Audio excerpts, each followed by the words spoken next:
Hello and welcome to the preparation video for C4 Dungeon under Halblin Hill. And this is part of my failing experiment on preparation videos for these adventures. This, like the other adventures in the series, designed to be run as standalone adventures. Of course, you can combine them together into a series, and they can also be scavenged for individual encounters. I've also written Mike's Free Encounters, which are bunches of encounters. So this continues the adventure that began in C3. This is a case where the two adventures are linked, although you can do them totally separate. And the background for it is the same, so see the C3 for this background, and I included the background for Kelson the Mad Prophet once again, in case the adventure is being run on its own. And Kelson was, as per C3, was a wizard who had a vision he believed to be of a impending apocalypse, cataclysm, or doom, and this drove him mad, hence the mad. And seeing the future, of course, made him a prophet, at least in his own mind. So, fortunately, he was benevolent in his madness, so he decided to set up various magical dungeons to contain magic items for use of the survivors of this doom, and also mundane supplies. And so he wanted the survivors to be able to find these and acquire the items, so there are clues left behind. He also wanted it to be not something that would be protected, hence the guardians and monsters. And of course, since he's mad, or driven to madness by these visions, his dungeons and so forth are often very strange. And in the case of C4, the cache of magic items that he has having guarded was given and entrusted to a tribe of goblins, which later were joined by a group of halflings, resulting in halblins, goblin-halfling combos. In terms of getting the PCs involved in this, a lot of it depends on if they played C3, and if they did, what they decided to do. So if they stayed with Sippin, the halfling or the halblin, then when the plug vanishes at midnight to the dungeon, then they see what's happened, and Sippin will, being a pragmatist in this regard, will try to hire the PCs to acquire the treasure, and of course he'll expect the PCs to do all the dangerous stuff. And being evil, he will seize any opportunity to betray the PCs at the end if he thinks he can get away with it. If they seem too powerful, he'll of course pay them, but if they seem like he and his guards can take them out, he'll try to do so. And of course, the PCs may be bad themselves and may decide to kill Sippin. Now, if the PCs decided to depart the hill before the plug vanished in the moonlight, then what will happen to lead them into this is that Sippin will head down to the dungeon with his guards, and they'll be killed, except for one guard who will escape. This guard, Rolf, will seek out the PCs to tell them what happened in return for a modest sum. He'll begin by saying, hey, something has happened they might be interested in, and he'll want at least 25 gold pieces to tell the story. If the PCs agree, or they otherwise do things to get Rolf to talk, such as killing him and maybe using Speak with Dead, Rolf will tell them of Sippin's fate.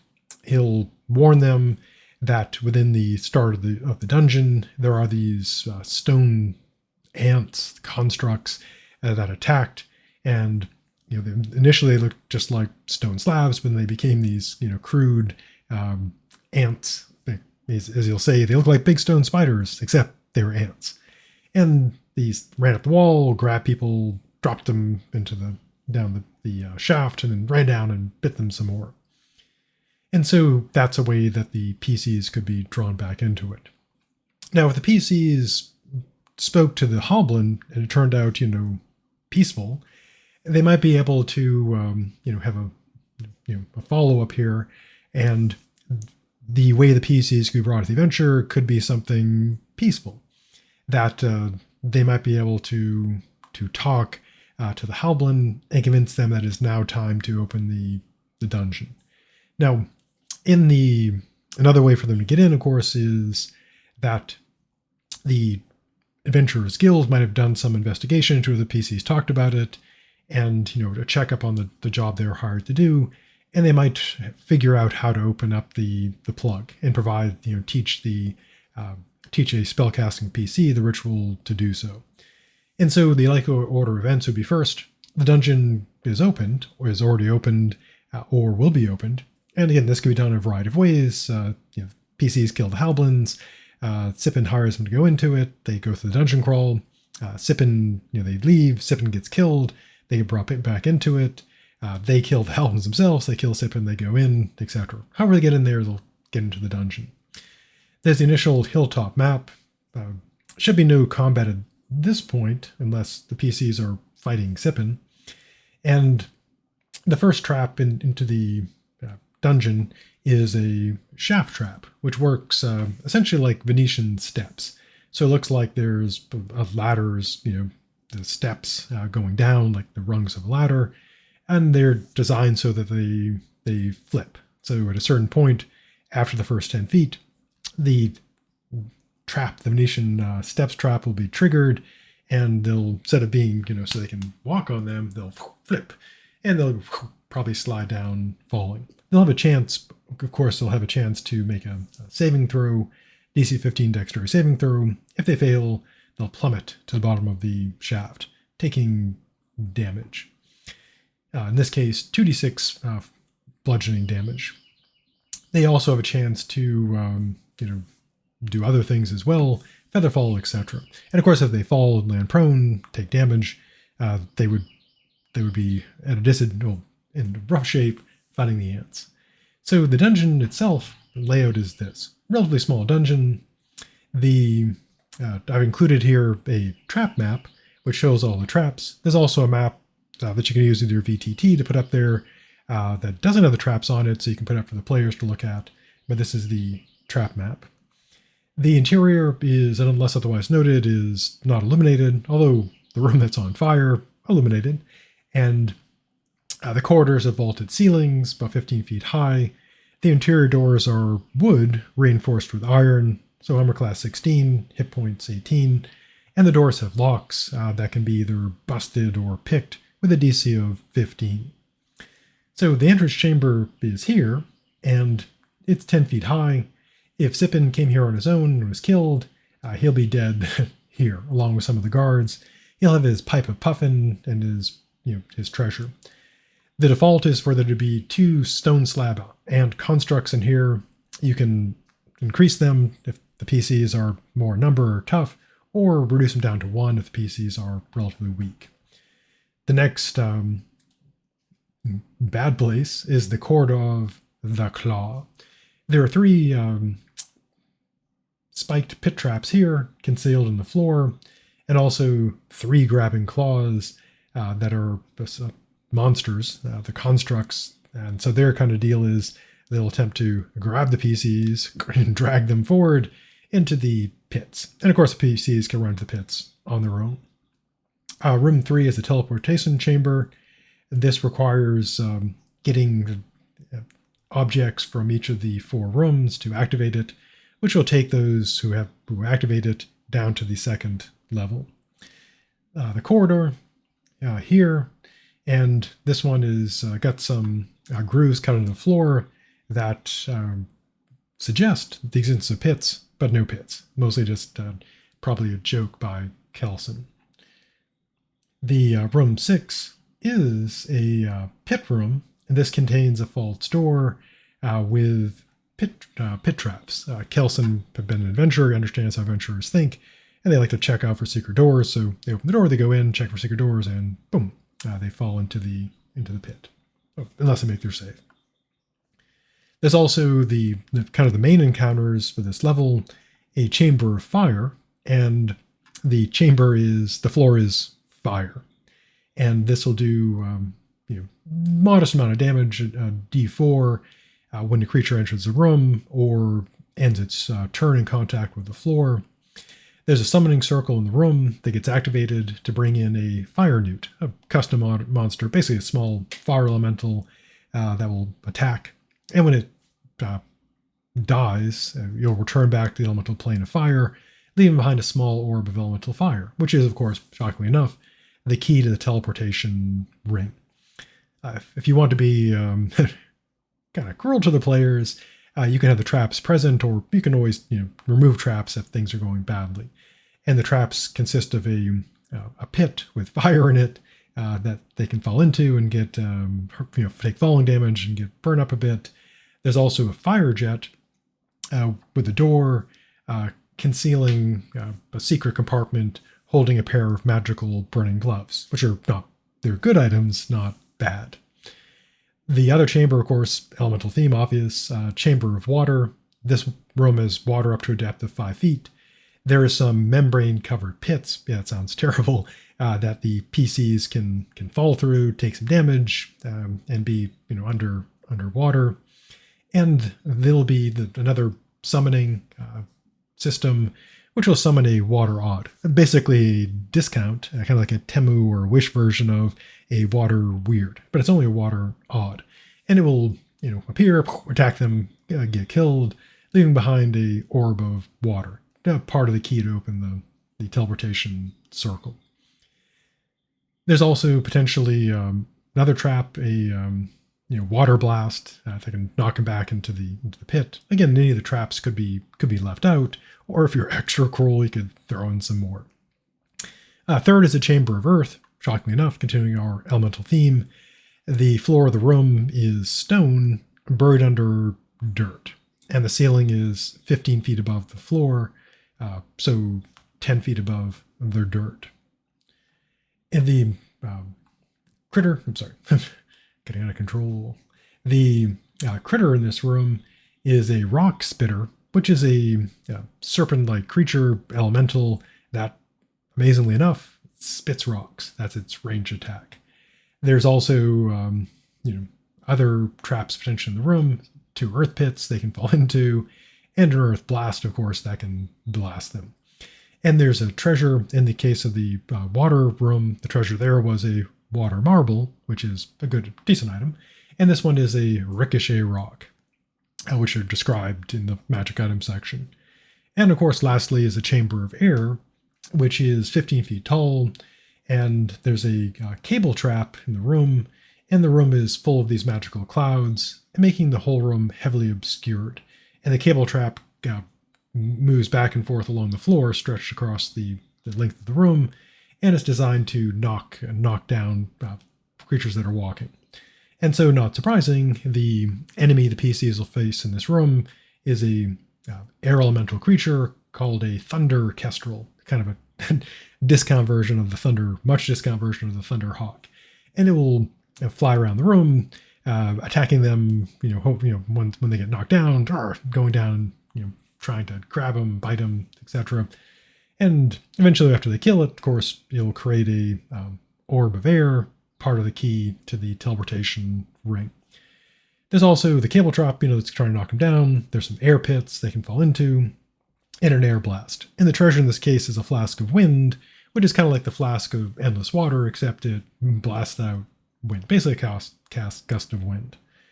In the this dungeon level, here are the combat encounters. There's the stone slab ant, a pretty robust construct, pretty tough with 39 hit points.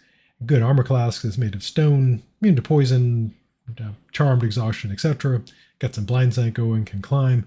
So it's a pretty bitey, tough creature. This could be a fairly tough fight. The grab and claw, also a construct. They're normally chained. The PCs can cut the chain, which will actually make them a bit more dangerous. And they work by grabbing, and they'll try to grab the PCs, pull them towards the pits so they can fall into them, and then maybe grab them and pick them up and throw them down again if you want to be extra mean. And they can also do chain trips and slashes. So kind of nasty grab and claw monsters. And they're monsters, not traps. There's also the adorable fire newt, which is a medium elemental that burns stuff and breathes cinders. So kind of a cute little murder machine. The Water Odd is, as I mentioned before, kind of a discount Timu or Wish version of the Water Weird, because it's just odd. And it's, challenge rating 2, so fairly dangerous. Decent amount of hit points. It's invisible in water. It can constrict and has some immunities and decent foe. The Thunder Kestrel, also kind of a decent foe. Good amount of hit points. Fast, can hover, immune to poison, etc. because it's an elemental. It can do its Wind Claws, which do some pretty good slashing damage, especially if someone's prone on the ground. And it has its Thunder Shriek, which does some shockingly thunder damage. There's also the Rock Spitter, which is a fairly tough, sort of a weaker Earth Elemental, only challenge rating 2. Its deal is it can glide around in the earth. It also can slam into things, and it spits rocks, which gives it a ranged attack, hence its name, Rock Spitter. Also, the stats for the traps, the pit trap with spikes, pretty standard. Avoid falling into it. If you start to fall into it, you might be able to catch the edge. If you don't, ouch. There's a tripping cable. Each trap is described and how it works. The fire jet, fire pits, water pits, air pits, earth pits. These are mostly, the pits are not surprisingly mostly falling, but they do have an extra thing. Like the fire pit obviously got some fire for in it, so it's bad to stay in it. The water pit's got water, so it can, creatures kind of like, the water traps that are like pitcher plants, except the PCs will probably be able to escape. The air pit also has a air blast that essentially, this one's kind of mean. If they fall into it, they'll be pushed back up again, kind of a discount reverse gravity. Pushed up and down, so they'll probably want to not spend too much time in there. There's the air blast, which blasts air, mostly pushing things. Earth blast, which blasts earth, doing some damage. And of course, water blast as well. The second level of the dungeon is more dangerous. The first part is the teleportation room, where they'll arrive after getting the 4 orbs. There's a silver death tree. Custom, all these monsters are custom. And this room is illuminated. It's illuminated by continual lights.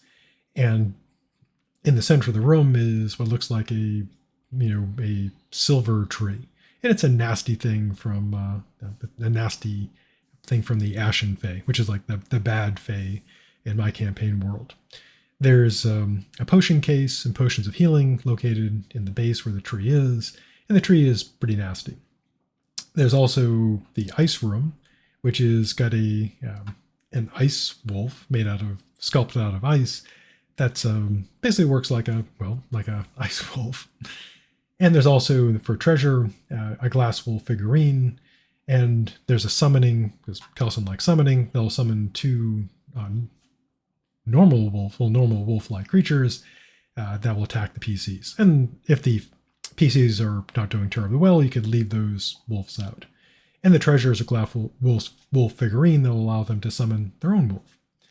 There's an illuminated corridor. Then there's a mirror chamber, which is lit by lots of continual light torches. And what this will do is create a disturbing reflection. Essentially, it's like you may be familiar with the Mirror of Opposition, which is a pretty dangerous item. This is, again, kind of a discount Wish or Timu version, where it creates a very distorted version of whoever looks into it, which is not like an exact duplicate. It's probably a much weaker version.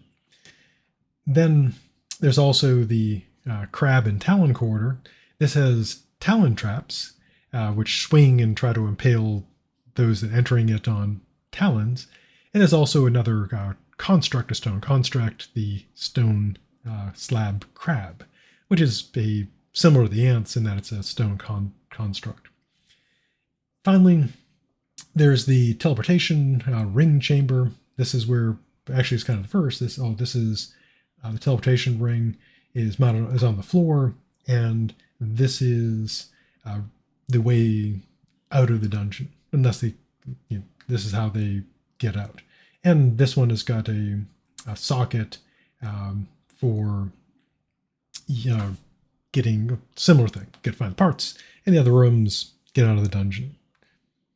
And it's got kind of a minor really thing. There's also the treasure room. In the treasure room, there's a teleportation ring, teleportation circle, and treasure.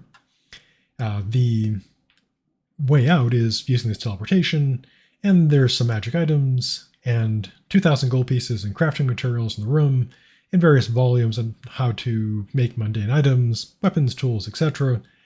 These guides are effective and allow a character to make items using them 10% faster than normal if they make a DC 10 intelligence check to follow the instructions. There's also various other notes that can lead to other adventures. The next adventures in the series, the Dungeon of the Desert Moon, is referenced in this poetry. There's 2 barrels of apples, which are basically magic barrels that make apples, a hammer of building that can be used to hammer stuff, and a shovel of digging that can be used to dig stuff. The encounters for level 2 include the Swinging Talon, which stabs, very stabby. The Mirror of Disturbing Reflections, which creates disturbing reflections. There's the Stone Slab Crab, which does stone slab stuff. The Silver Death Tree, which is a nasty, evil plant that lures victims in with its luring rhythm, music, and kind of get them close, so they can use their blood-draining root. It also has nastily silver motes that look beautiful, but if they touch a creature, it can transform it into what looks like, basically petrify it, putting a shell around it that looks like silver. And then it goes and drinks the blood out of it, leaving behind a nice statue full of rotting meat. So yeah, pretty nasty. Disturbing Reflection, again, kind of a discount Mirror of Opposition. They're relatively weak. The Ice Wolf is the wolf construct. It does some biting and some breathing, and of course just kind of a normal wolf. And so the adventure ends when the PCs either die, give up, or succeed. And I got the stats for the magic items: the Barrel of Apples, which gives you apples; Burning Gloves, which lets you cast Burning Hands; a Flask of Wind, which you cast Gust of Wind; the Glass Wolf figurine, which allows you kind of like a figure of wondrous power, lets you create a wolf; the Hammer of Building, it's a magic weapon, but also allows you to build stuff faster. The Puff of Piping, the Pipe of Puffing, is one that Sippin has. If he dies in the dungeon, the PCs will get it. It allows the person to cast Disguise Self, and one can also cast Fog Cloud. There's a potion holder. This holds potions in an extra-dimensional space. A Shovel of Digging for digging. It also, since it's magical, you can hit things with it. The Ricochet Rock allows you to throw it or use a sling to hit things and do damage, and it comes back to you. And the Water Marble, which allows you to cast, create, or destroy water. And those are the items. So that's the prep video for C4, Dungeon Under Halblin Hill. And I've finished C5, and I'm working away on C6 and C7. So, as always, stay safe, and I'll see you in the future.